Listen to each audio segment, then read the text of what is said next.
So again I am taking a very common topic, tenses. ठीक है, और in class 4th this is chapter 11. In class 5th the book I have taken and the picture is showing in the video, and in class 6 it is chapter 13. So tenses, it's a very common topic and all the three classes is having this topic. Okay, so in class 4th केवल कुछ ही parts दिए गए हैं, indefinite तक दिया गया है, और 5th और 6th में थोड़ा सा ज़्यादा दिया गया है. तो मैं कंप्लीट वीडियो बना रही हूँ, जितना आपके सिलेबस में हो उतना वीडियो सुन के आप चाहें तो स्किप कर सकते हैं और चाहें तो आगे भी सुनकर अपनी नॉलेज बढ़ा सकते हैं. ठीक है, सो लेट स्टार्ट. सबसे पहले बात करेंगे बिना टाइम वेस्ट किए कि टेंसेस क्या होते हैं. सो जब भी हम कोई काम करते हैं the activity, so some activities we do in the present, some we have did in the past and some will do in the future. ठीक है, कुछ हम कर रहे होते हैं, कुछ हम कर चुके होते हैं और हमें कुछ करनी होती हैं. तो वो एक्टिविटीज़ किस पे बेस्ड होती हैं? ऑन टाइम पे बेस्ड होती हैं. सो इसी टाइम को हम 3 पार्ट्स में डिवाइड करते हैं. हम कहते हैं आज का काम जो हम कर रहे हैं दैट इज़ प्रेजेंट, जो हम कर चुके हैं वो है पास्ट, और जो हमें करना है वो है फ्यूचर. ये हमारा टाइम है और इसको हम टेंस भी कहते हैं, काल. ठीक है, इसको हम टेंस भी कहते हैं, जो प्रेजेंट, पास्ट और फ्यूचर होते हैं. ठीक है, अभी हम बात करेंगे, जब और ज़्यादा डीप जाएंगे तो हर टेंस के 4 पार्ट्स होते हैं. ठीक है, एवरीबडी नोज, आई थिंक ये सभी को पता है. रूल्स वगैरह ना ही पता हो शायद, लेकिन ये सबको पता है कि टोटल टेंसेस 12 होते हैं. ओके, तो हमारे सबसे पहले जब हम स्टार्ट करेंगे तो 4 काइंड्स होती हैं टेंसेस की, 4 फॉर्म्स में डिवाइड होते हैं ये 3 टेंसेस, जो कि 4 होती हैं इंडेफिनिट, कॉन्टीन्यूअस, परफेक्ट और परफेक्ट कॉन्टीन्यूअस. ओके, ये 4 हमारे टेंसेस होते हैं. इनमें जब इनको डिवाइड किया जाता है तो ये 3 है, प्रेजेंट, पास्ट और फ्यूचर, और जब इन्हें 4 में डिवाइड किया जाता है तो ये 12 हो जाते हैं. ठीक, तो अब हम स्टार्टिंग से स्टार्ट करेंगे यहाँ पे. तो इंडेफिनिट की बात हम जब करेंगे तो तीनों ही इंडेफिनिट टेंसेस को लेंगे, सिंपल पास्ट, सिंपल प्रेजेंट और सिंपल फ्यूचर. इंडेफिनिट को सिंपल भी कहा जाता है. ठीक है, इंडेफिनिट पास्ट प्रेजेंट फ्यूचर कहें या सिंपल पास्ट प्रेजेंट फ्यूचर कहें, एक ही बात है. तो हम इंडेफिनिट उठाएंगे और इसके तीनों ही टेंसेस को लेंगे, प्रेजेंट को, पास्ट को और फ्यूचर को. तो प्रेजेंट की जब बात करते हैं तो इसकी मैं आपको हिंदी में पहचान बता दूं, आइडेंटिफिकेशन जो आपको पता होना चाहिए कि हिंदी में जब ये सेंटेंस ख़त्म होते हैं तो उनके लास्ट में ता है, ती है, ते है आता है. ठीक है, जैसे वह जाता है, वह खाती है, वे खेलते हैं, ये सारे टेंस हमारे प्रेजेंट इंडेफिनिट टेंस कहलाते हैं. और इनको इंग्लिश में फॉर्म करने के लिए हमें कौन सा स्ट्रक्चर चाहिए होता है, वो ये पर्पल बॉक्स में दिया गया है. जब आपको ये स्ट्रक्चर पता होगा तो आप सेंटेंसेस को बहुत इजी तरह से फॉर्म कर लेंगे. ओके, तो सबसे पहले आप अगर प्रेजेंट इंडेफिनिट की बात करें तो हमें किसी भी सेंटेंस को फॉर्म करने के लिए सबसे पहले हमें सब्जेक्ट चाहिए होता है, कर्ता, जिसके बारे में बात हो रही हो. तो हम सबसे पहले सब्जेक्ट को फाइंड आउट करेंगे, फिर हम मेन वर्ब की फर्स्ट फॉर्म, जो मैंने आपको लास्ट वीडियो में वर्ब की फॉर्म्स बताई थी, तो हर वर्ब की 4 फॉर्म्स होती हैं, first, second, third and ING form. ठीक है ना, जिसको हम प्रेजेंट फॉर्म भी बोलते हैं, फिर past, present participle, past participle, इस तरीके से. तो 4 फॉर्म्स में जो फर्स्ट फॉर्म होती है बेसिक फॉर्म, वो फॉर्म लेंगे. उस फॉर्म में मेन वर्ब की हमें एस या ईएस लगाना होता है अगर हमारा कर्ता यानी सब्जेक्ट सिंगुलर हो. अगर हमारा सब्जेक्ट सिंगुलर नहीं होता है तो हमें मेन वर्ब में एस ईएस लगाना नहीं होता है. जस्ट लाइक दैट, जब आपने सिंगुलर प्लूरल पढ़ा होगा, जो कि क्लास 1 से है ग्रामर में, सिंगुलर से प्लूरल में कन्वर्ट करना, तो कुछ वर्ड्स में एस लगता है, कुछ वर्ड्स में ईएस लगता है प्लूरल बनाते टाइम में. तो ये बात उस टाइम पे भी बताई जाती है और मैं ये आज भी बता रही हूँ कि कब कब आपको एस लगाना है वर्ब में और कब ईएस लगाना है. अगर प्लूरल नहीं है हमारा सब्जेक्ट, अगर सिंगुलर है हमारा सब्जेक्ट, तो हमें किन वर्ब में एस लगाना है, किन वर्ब में ईएस लगाना है. तो जिन वर्ब्स के लास्ट में ओ, S, H, C, H, X, S ये लेटर्स आते हैं तो हम ईएस लगाते हैं, और इनके अलावा कुछ और आता है तो हम एस लगाते हैं. जैसे प्लूरल बनाते हैं तो बस का प्लूरल होता है बसेस. ठीक है, तो BUS एस आ रहा है लास्ट में तो ES लगता है. BUS प्लूरल बनाने के लिए एस नहीं लगता. ग्लास, डबल एस है, ग्लासेस. Class, classes. ये तो वर्ड्स की बात हो गई, सिंगुलर से प्लूरल. वही चीज़ बिल्कुल इसमें होती है. जब हमें मेन वर्ब में एस ES लगाना होता है तो हम लास्ट के लेटर को देखते हैं. जैसे हमें गो में एस या ES लगाना है, मेन वर्ब हमारी गो है और सब्जेक्ट हमारा सिंगुलर है. जैसे वह कानपुर जाता है या वह दिल्ली जाता है, या है ना, तो वह के लिए हमारा ही आया. ही हमारा सिंगुलर सब्जेक्ट है, तो जाना यानी जो गो है वो हमारी मेन वर्ब है, उसमें या तो एस लगेगा या तो ईएस लगेगा. तो गो के लास्ट में है ओ, और हमें पता है कि O, S, H, C, H, X, S, double S के लास्ट में ईएस लगता है. अगर इस तरह का कोई भी लेटर लास्ट में आता है किसी वर्ब के तो हम ES लगाते हैं, तो हम गो में ES लगा देंगे, ना कि GOS लिखेंगे, GOES लिखेंगे। और इसमें एग्जांपल देख लेंगे एक बार तो समझ में आ जाएगा। I go to the school every day, ठीक है, तो आई हमारा जो है वो प्लूरल में काउंट होता है, तो हमने यहाँ पे गो में ES या S कुछ भी नहीं लगाया है। प्लूरल सब्जेक्ट हो तो कुछ भी नहीं लगेगा, ये नहीं है कि S ES लगाना कंपलसरी है, नहीं, ये चीज़ माइंड में रखेंगे while you are making the sentences of present indefinite, कि जब भी S ES लगा रहे हैं मेन वर्ब में तो आपका सब्जेक्ट सिंगुलर होगा तभी लगाएंगे, सब्जेक्ट प्लूरल होगा तो नहीं लगाएंगे। तो ये 4 आपके एग्जांपल्स दिए हैं जिसमें पहला प्लूरल है, बाकी सभी सिंगुलर है। तो आप देख सकते हैं मेन वर्ब जिसको ब्लू कलर से हाईलाइट किया गया है सब में S लगा है, ओपन्स, मूव्स, वर्क्स, क्योंकि इनके last letter OSH CH X S SS ऐसा कुछ भी नहीं है। वर्क में K है, मूव में E है और ओपन में N है, तो S लगाया है मेन वर्ब में, और सब्जेक्ट सिंगुलर है इसलिए S लगाया है, ठीक। तो इसी तरह से सेंटेंसेस फॉर्म हो जाते हैं, main verb, subject plus main verb, singular है तो मेन वर्ब में S या इस, नहीं तो सिर्फ मेन वर्ब और ऑब्जेक्ट यानी बचा हुआ पार्ट। इस स्ट्रक्चर में केवल आपका सब्जेक्ट और मेन वर्ब पे फोकस है, ऑब्जेक्ट नहीं दिया हुआ है, तो ऑब्जेक्ट तो हम लिखेंगे ही। जैसे I go to the school every day, तो आई हमारा सब्जेक्ट है, गो हमारी मेन वर्ब है, मुख्य क्रिया जो काम हो रहा है सेंटेंस में, और to the school every day, रोज़ स्कूल जाता हूँ, तो रोज़ स्कूल जाना, रोज़ स्कूल हमारा क्या हो गया, ऑब्जेक्ट हो गया, वो हमने लास्ट में लगा दिया। ओके, अब हम बात करेंगे सिंपल पास्ट टेंस की, ये इन सब में सबसे ज़्यादा ईजी है।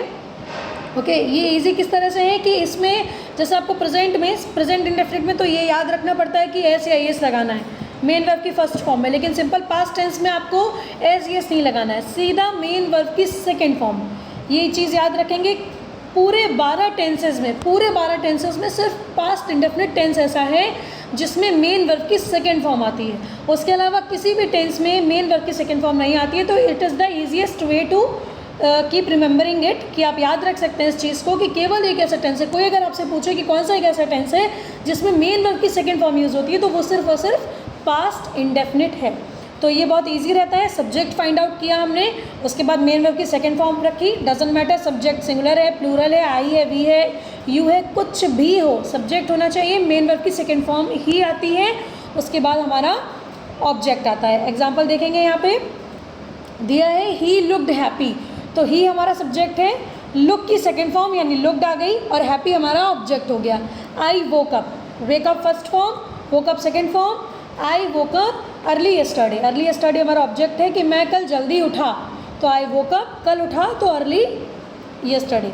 ठीक है, इनकी हिंदी में पहचान होती है गया, आया, ठीक है, हुआ, मतलब कोई काम हुआ है, गया है, पास्ट इंडेफिनिट नहीं होता। ठीक है, कोई काम हुआ, सिर्फ ये इतना बताते हैं। तो ये हमारे पास्ट इंडेफिनिट टेंसेज होते हैं। और इसके बाद हम बात करेंगे फ्यूचर इंडेफिनिट की। तो एक चीज़ जो इसमें अलग है कि प्रेजेंट इंडेफिनिट और पास्ट इंडेफिनिट में आपने हेल्पिंग वर्ब नहीं देखी। हेल्पिंग वर्ब भी मैंने लास्ट वीडियो में बताया था कि हेल्पिंग वर्ब जो होती हैं वो असिस्ट करती हैं मेन वर्ब को, सहायक क्रिया होती हैं उनकी। Is, am, are, was, were, has, have, will, shall, ये सब हेल्पिंग वर्ब हैं। ये आपको प्रेजेंट इंडेफिनिट और पास्ट इंडेफिनिट में नहीं मिलेंगी। ये आपको कहाँ मिलेंगी? फ्यूचर इंडेफिनिट में मिलेंगी। फ्यूचर में आपकी कौन सी हेल्पिंग वर्ब होती है? विल, शैल। ठीक है, ये आपको टेंसेस खुद ही आप बहुत अच्छे से पता है, ईजिली पता है, क्योंकि आप इन सेंटेंसेस का बहुत यूज़ करते हैं। Ma'am I will do this, ma'am I will learn tomorrow, है ना, उस तरीके से। अब विल और शैल को कहाँ यूज़ करते हैं वो जानेंगे। हेल्पिंग वर्ब का यूज़ किस प्रोनाउन के संग होता है, किस नाउन के संग होता है। तो जितने हमारे सिंगुलर सब्जेक्ट होंगे, एक वचन होगा, अगर काम करने वाला कोई एक होगा तो उसके हिसाब से मेन हेल्पिंग वर्ब लगती है, और बहुत से होंगे तो उसके हिसाब से लगती है। पर विल और शैल में थोड़ा सा अलग ही हो जाता है। विल हमारे सभी सब्जेक्ट के लिए होता है और शैल केवल 2 सब्जेक्ट के लिए होता है, आई शैल और वी शैल। ठीक है, शैल केवल आई और वी के साथ आता है, बाकी किसी भी सब्जेक्ट के संग शैल नहीं आता। विल बाकी सारे सब्जेक्ट के साथ आता है, either it they were plural और सिंगुलर। प्लूरल हो या सिंगुलर हो, विल आएगा केवल आई और वी को छोड़कर। ठीक, ये हो गई हमारी फ्यूचर इंडेफिनिट की बात। इसके भी एग्जाम्पल आप देख लेंगे, दिया हुआ है सिंपल में आई वोक अप, तो पास्ट हुआ है आपका, ये देखिए we shall take rest. We shall take rest यानी वी है तो हमने यहाँ पे शैल यूज़ किया है विल की जगह। ठीक है, तो वी के संग शैल आ गया, टेक रेस्ट मतलब हम आराम करेंगे, तो वी शैल टेक रेस्ट। फिर है दे विल सेलिब्रेट, तो दे के संग विल आया है क्योंकि शैल केवल आई और वी के साथ आएगा, बाकी सारे सब्जेक्ट के साथ में विल आएगा। ओके, ये तो हो गई शैल और विल की बात, यानी यहाँ पे फ्यूचर इंडेफिनिट कंप्लीट हुआ। आप स्ट्रक्चर में देख सकते हैं, क्लियरली दिया है, सब्जेक्ट चाहिए, शैल विल चाहिए और मेन वर्ब की फर्स्ट फॉर्म। ठीक, इसकी फर्स्ट फॉर्म में कोई छेड़छाड़ नहीं है, ना एस ई एस लगाना है, ना ही कुछ, फर्स्ट फॉर्म ही रहेगी। जैसे we will, we shall go, ठीक है, और यू विल डू दिस, या शी विल डू दिस, या she will learn the chapter, या she will write the story. तो मेन वर्ब की फर्स्ट फॉर्म शी है और बाकी है तो विल, और आई वी है तो शैल। अब बात करेंगे कॉन्टिन्यूअस की। तो कॉन्टिन्यूअस का मतलब होता है कोई काम लगातार होना, और ये भी टेंसेस बहुत इजी हैं, कुछ नहीं होगा। इन तीनों में ही प्रेजेंट, पास्ट और फ्यूचर में सिर्फ हेल्पिंग वर्ब बदलेंगी, बाकी का स्ट्रक्चर बिल्कुल सेम रहेगा सेंटेंस बनाने के लिए। सब्जेक्ट सबसे पहले तीनों में चाहिए है, प्रेजेंट कंटिन्यूअस होगा तो इज एम आर लग जाएगा, पास्ट कंटिन्यूअस होगा तो हेल्पिंग वर्ब वॉज वर्ब लग जाएगी, और फ्यूचर कंटिन्यूअस होगा तो शैलो विल बी लग जाएगा। शैल विल तो फ्यूचर इंडेफिनिट में था, कंटिन्यूअस आया तो बी और लग जाएगा। बस एग्जांपल्स देखेंगे समझ आ जाएगा। प्रेजेंट कंटिन्यूअस का एग्जांपल देखिए, सबसे पहले हमने आई लिया। इज एम आर का यूज़ कैसे करते हैं, किस किस के साथ करते हैं? एम केवल आई के लिए होता है, दैट यू नो। इज़ जितने भी सिंगुलर सब्जेक्ट हैं उनके लिए होता है, और आर जितने भी प्लूरल सब्जेक्ट हैं उनके लिए होता है। तो आई दिया है, आई के संग एम लगेगा। आई एम वॉचिंग द टीवी, मैं टीवी देख रहा हूँ। इसकी पहचान क्या होती है प्रेजेंट कंटिन्यूअस की, कि काम हो रहा है, यानी प्रेजेंट में, वर्तमान में काम हो रहा है। ठीक, पास्ट कंटिन्यूअस की पहचान क्या होती है, काम हो रहा था, ठीक है, और फ्यूचर की होती है काम हो रहा होगा। ये कंटिन्यूअस में तीनों ही टेंसेस की पहचान हो गई, ठीक है। तो प्रेजेंट कंटिन्यूअस में I am watching, they are studying, my friend is arriving. My friend is arriving, my friend singular है तो इज आ गया। मेन वर्ब की फर्स्ट फॉर्म में आई एन जी, ये कॉन्टिन्यूअस का रूल है इन ऑल थ्री टेंसेस। इन टेंसेस को, इनके रूल्स को दिमाग में रखने के लिए आपको थोड़ी सी ट्रिक्स अपनानी पड़ेंगी। ट्रिक्स जैसे how to learn them in a easy way. जैसे हमने इंडेफिनिट में सीखा कि पास्ट और प्रेजेंट इन दोनों में ही मेन वर्ब की फर्स्ट फॉर्म प्रेजेंट में आती है, इंडेफिनिट में मेन वर्ब की फर्स्ट फॉर्म। डिफरेंस क्या है, मेन वर्ब की फर्स्ट फॉर्म आती है, सिंगुलर होता है, ऐसे है, इस लगता है, ये प्रेजेंट इंडेफिनिट है। सिर्फ पास्ट इंडेफिनिट ऐसा है जिसमें मेन वर्ब की सेकंड फॉर्म आती है, और बाकी फ्यूचर इंडेफिनिट में विल शैल लगता है। कॉन्टिन्यूअस में तीनों के लिए सेम है, तो इसमें कोई टेंशन वाली बात नहीं है, सिर्फ हेल्पिंग वर्ब बदल जाएगी। Is am are was verb past के लिए, और will be shall be future के लिए। बाकी आपका मेन वर्ब प्लस आईएनजी तीनों में जाएगा। जैसे पास्ट कंटिन्यूअस का एग्जांपल देखें, we were enjoying with our friends. We है तो प्लूरल है, वर आ जाएगा। वॉज वर में वॉज आपका सिंगुलर सब्जेक्ट के लिए आता है, वर प्लूरल सब्जेक्ट के लिए आता है। शैल बी विल बी का यूज़ बिल्कुल वैसा ही है जैसा इंडेफिनिट में था, कि शैल बी आई और वी के साथ, और विल बी बाकी सारे ही सब्जेक्ट के साथ में, ठीक है। और वॉज वॉज सिंगुलर के लिए, वर प्लूरल के लिए, इज सिंगुलर के लिए, आर प्लूरल के लिए, और एम सिर्फ और सिर्फ आई के लिए। हेल्पिंग वर्ब का यूज़ और मेन वर्ब को आईएनजी फॉर्म में रखना, इतना सीख लेंगे तो ऑब्जेक्ट तो अपने आप लिख ही देंगे। जैसे वी वर एंजॉइंग, हम इंजॉय कर रहे थे, सो वी के संग वर, इंजॉय में आईएनजी लग गया, एंजॉइंग हम इंजॉय कर रहे थे। फिर ऑब्जेक्ट क्या बचा, हमारे दोस्तों के साथ, विद आर फ्रेंड्स, ठीक है। आगे मूव करेंगे प्रेजेंट परफेक्ट पे, पास्ट परफेक्ट पे और फ्यूचर परफेक्ट पे। परफेक्ट टेंसेस की क्या पहचान होती है, परफेक्ट टेंसेस की ये पहचान होती है कि इसमें चुका है, चुकी है, ये आता है। मतलब प्रेजेंट है तो चुका है, चुकी है, मतलब ये काम हो गया है। हुआ प्रेजेंट में ही है लेकिन हो गया है, ठीक है, हो चुका है, वो जा चुका है, अभी गया है लेकिन जा चुका है, ठीक। पास्ट हो जाएगा तो गया था, जा चुका था, ठीक है, मैं खा चुका था, तुम पी चुकी थी, या तुम लिख चुकी थी, है ना। तो वही काम जो हो चुका है वो प्रेजेंट है, हो चुका था वो पास्ट है, और हो चुका होगा वो फ्यूचर है। That is perfect. ये है हिंदी में पहचान। इंग्लिश में ट्रांसलेट करते टाइम कैसे करेंगे इसको फॉर्म, वेरी इजी, कुछ भी डिफ़िकल्ट नहीं है। सेम स्ट्रक्चर इज़ बिल्कुल सेम दिख रहा है आपको, डिट्टो, ठीक है। इसमें सबसे पहले हमें सब्जेक्ट चाहिए। अब हमारा आता है हेल्पिंग वर्ब। अब हेल्पिंग वर्ब परफेक्ट में भी होती है, केवल इंडेफिनिट ऐसे थे, ठीक है, केवल प्रेजेंट इंडेफिनिट और पास्ट इंडेफिनिट ऐसे थे जिनके में आपको हेल्पिंग वर्ब नहीं मिली। बाकी सबके ही टेंसेस में आपको हेल्पिंग वर्ब मिलेगी। कंटिन्यूअस में थी, अब परफेक्ट में भी है।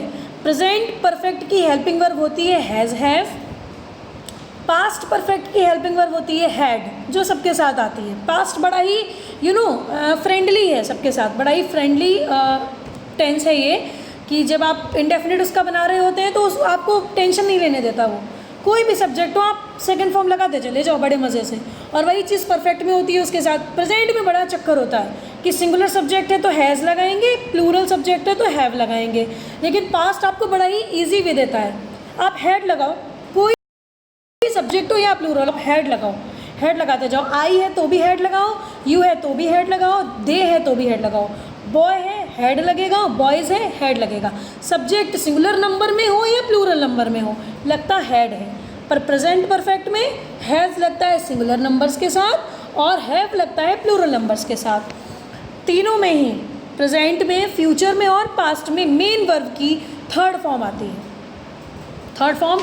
अब that's why I told in the last video कि आपको वर्ब की फॉर्म्स याद करना क्यों ज़रूरी है, वो यहाँ काम आएंगी। बात समझ रहे हैं, वो आपको यहाँ पे काम आएंगी और इसलिए आपको इसमें समझनी होगी, ठीक है। तो वर्ब की फॉर्म जब तक लर्न नहीं करेंगे तो आपको पेज पलट के ही लिखना पड़ेगा कि इसकी थर्ड फॉर्म क्या होती है, इसकी सेकंड फॉर्म क्या होती है। तो सबसे पहले हम एग्जांपल देखेंगे प्रेजेंट परफेक्ट का। द ट्रेन सब्जेक्ट हो गया, पैनिक होना ही नहीं है, हमें सबसे पहले सब्जेक्ट लेना है। हम टेंशन क्यों लें, हिंदी से अगर इंग्लिश में भी ट्रांसलेट कर रहे हैं हम सबसे पहले कर्ता ढूंढेंगे जिसके बारे में बात हो रही है। The train has just arrived, train bus अभी आई है, ट्रेन बस अभी आई है, तो हमारा सब्जेक्ट क्या है, कौन आया है, train. The train, helping verb लेनी है भाई, ट्रेन सिंगुलर है, हैज़ लगा देंगे। जस्ट मतलब अभी के लिए यहाँ पे इंग्लिश आई है जस्ट। अराइव मतलब आना या पहुँचना, पहुँची है, अभी पहुँची है, ठीक है। तो अराइव मतलब पहुँचना, arrive first form, arrived second form और third form. Second third form एक ही जैसी है, ये हमारी रेगुलर वर्ब है जो हमने आपको कल वीडियो में समझाया था कि रेगुलर वर्ब में सेकेंड थर्ड फॉर्म एक ही जैसी रहती है। तो ये अराइव्ड है, ठीक, मेन वर्ब की थर्ड फॉर्म आ गई। अगला देखेंगे प्लूरल वाला समझने के लिए। आई हैव, आई हमारा प्लूरल में काउंट होता है तो हैव आ जाएगा। I have already done my homework, मैंने अपना काम पहले ही कर लिया है। तो डू होता है करना, थर्ड फॉर्म लगाएंगे, डू डिड डन, डन हमारी थर्ड फॉर्म हो गई, डन और ऑब्जेक्ट हो गया माई होमवर्क। पास्ट परफेक्ट देखेंगे तो पास्ट परफेक्ट में क्या हो जाता है कि हैड लग जाता है, ठीक है। हैड लगा के हम सेंटेंस बनाते हैं। थोड़ा इसमें अटपटे तरीके से दिया गया है फर्स्ट वाला, she reach the station after the train had left, ये नहीं, हम नीचे वाला देखेंगे। द शॉप हैड बर्न्ड, दुकान जल चुकी थी, पास्ट है।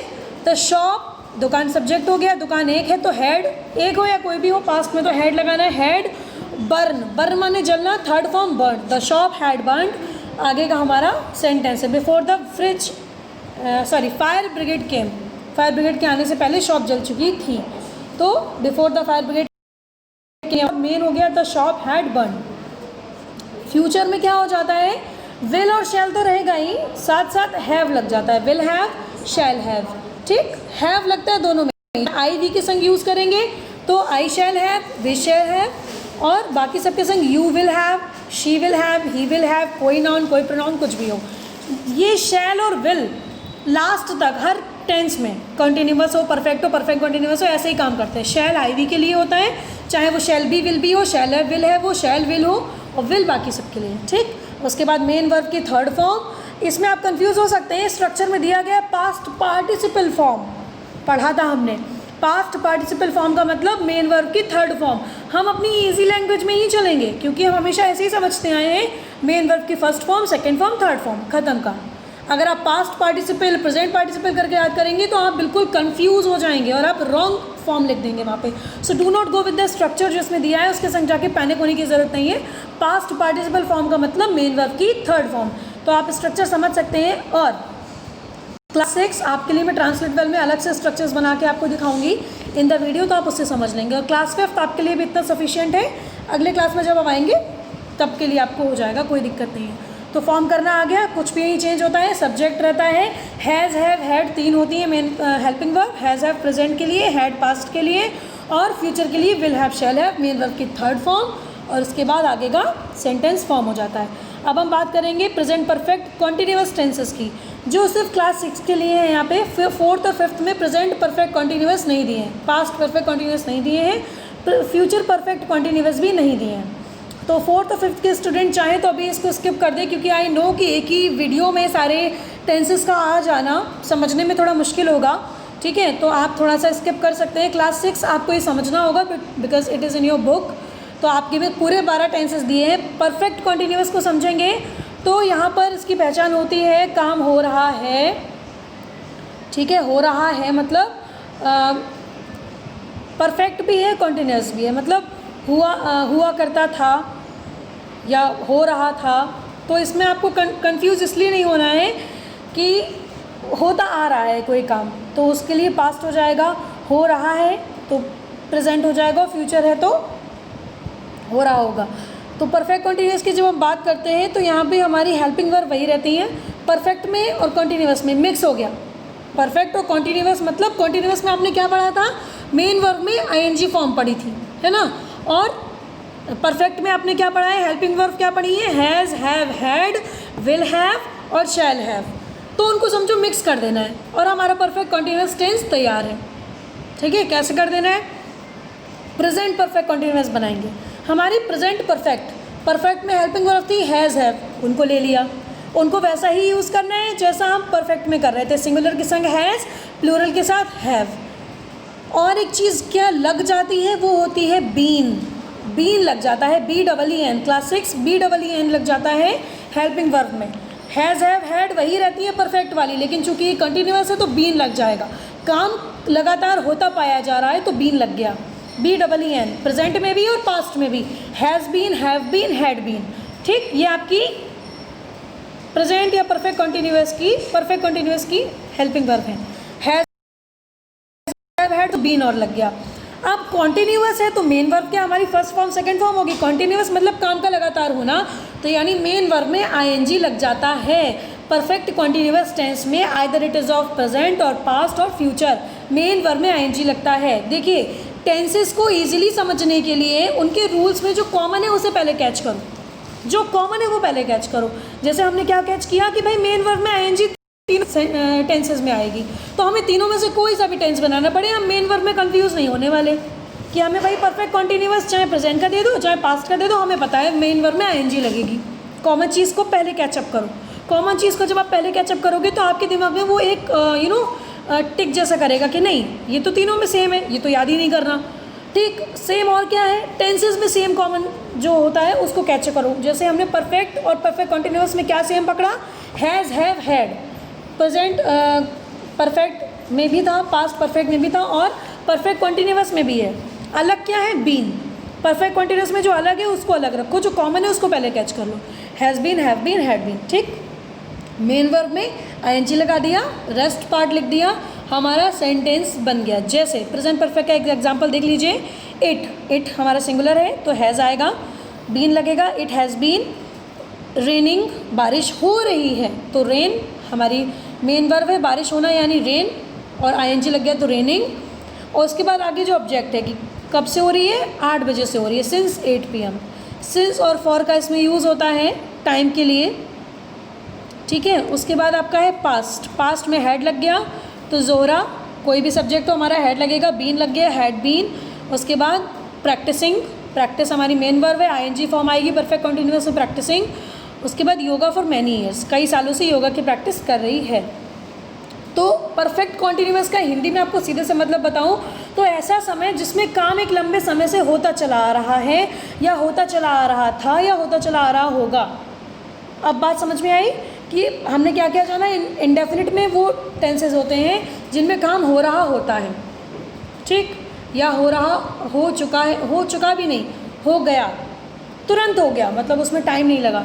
एंड इन कंटिन्यूअस काम हो रहा होता है, बराबर हो रहा होता है, परफेक्ट में हो चुका होता है या हो चुका पास्ट में या हो चुका प्रेजेंट में या फिर हो चुका होगा फ्यूचर में। और परफेक्ट कंटिन्यूअस में जो काम लगातार हो रहा है, एक लंबे टाइम से हो रहा है, मैनी ईयर्स, इतने बजे से उतने बजे से दिया होता है ना, इतने सालों से, तो वो होता है परफेक्ट कंटिन्यूअस। और वैसा ही सेम परफेक्ट फ्यूचर कंटिन्यूअस के लिए आएगा, ठीक है। और फ्यूचर कंटिन्यूअस में भी सेम रहेगा, इसमें फ़ोटो नहीं है शायद इसका भी। फ्यूचर कंटिन्यूअस में आपका हो जाता है will have been, shall have been. Will have shall have आपका कहाँ था, परफेक्ट में था ना helping verb, will have shall have, उसमें भी बीन लग गया। तो जो हेल्पिंग वर्ब हमारी परफेक्ट में होती है, कॉन्टिन्यूअस में आते ही परफेक्ट कंटिन्यूअस में मेन वर्ब में लग जाता है। तो यहाँ तो हमने आपको शॉर्ट में टेंसेस समझा दिए as given in the book, ठीक है। और जिसको अभी भी ना समझ में आए हो तो पूछ सकता है, बेटा ये जो स्ट्रक्चर्स दिए गए हैं ना, इनको आप चाहें तो अपनी कॉपी में लिख सकते हैं। मैंने लिखने के लिए देखिए ब्लैक कलर से टिक भी लगाया है इन द PDF, कि स्ट्रक्चर ज़रूर लिख लें। स्ट्रक्चर जब पता होगा तो सेंटेंस आप यूँ बना देंगे 1 मिनट में कि भाई हमें ये चाहिए, ये ढूंढ लिया, ये चाहिए, ये ढूंढ लिया, तो मिल जाएगा। ओके, एंड क्लास 6 आपको ये टेंसेस मैं डिटेल में समझाऊंगी ट्रांसलेट वेल्स वीडियो। ठीक है, तो अभी यहाँ पे टेंस वाला चैप्टर फिनिश हो रहा है। जो ना समझ में आया हो please ask me on the WhatsApp group. Thank you.